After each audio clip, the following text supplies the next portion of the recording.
On 1st February 2017, India's annual budget was presented by the Finance Minister Mr. Arun Jaitley. This came months after the controversial withdrawal of the high value banknotes, which caused chaos in the economy, hurting the farmers and poor the most.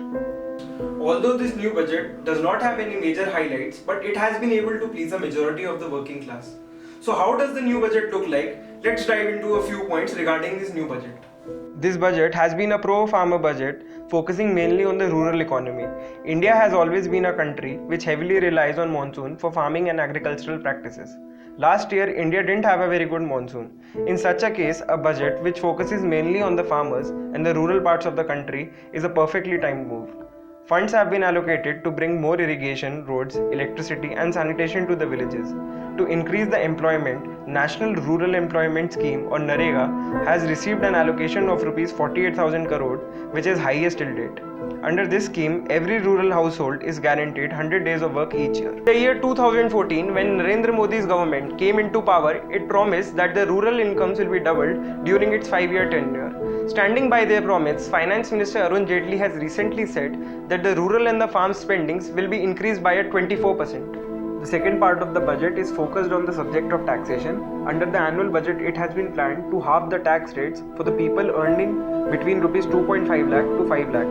Mr. Jaitley believes that if the tax rates are kept lower, more people would prefer to pay the taxes rather than trying to evade them. India has a long-running problem of income tax collection. In 2013, only 2% of the Indians filed for a tax return and only 1% paid the tax. The burden of taxation is mainly on the taxpayer and the salaried employees who are showing their income correctly. This move might improve this scenario. Also, the tax rates have been reduced for small and medium-sized companies. Cash transactions above 3 lakh have been completely banned.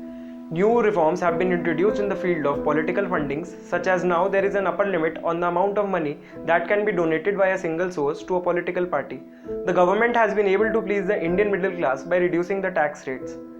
Post demonetization, there have been legitimate expectations of the people for reducing the tax rates. But is everyone happy? Not really. The foreign as well as the domestic investors are in general disappointed. This budget didn't bring anything new for them. In the last year's budget, investors had expected a reduction in the corporation tax, but it didn't happen this year also, and they have been disappointed. In the field of higher education, funds have been allocated for the establishment of new branches of AIIMS in the state of Jharkhand and Gujarat. Before demonetization, it was estimated that India's economy would grow by a 7.6% by the end of March 2017. India has even been called a bright spot in the global economy.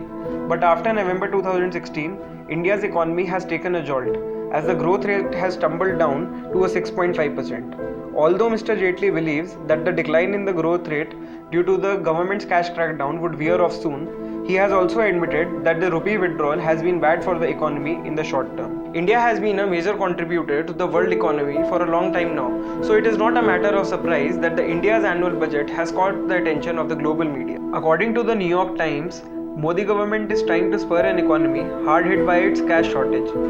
BBC reported that this budget was a balancing act by Mr. Jaitley, who had to stimulate India's growth as well as keep the country's spending under control. Out of all, CNBC has stated that Asia's third largest economy needs a helping hand. Next week we will be covering another trending topic, so please hit the subscribe button.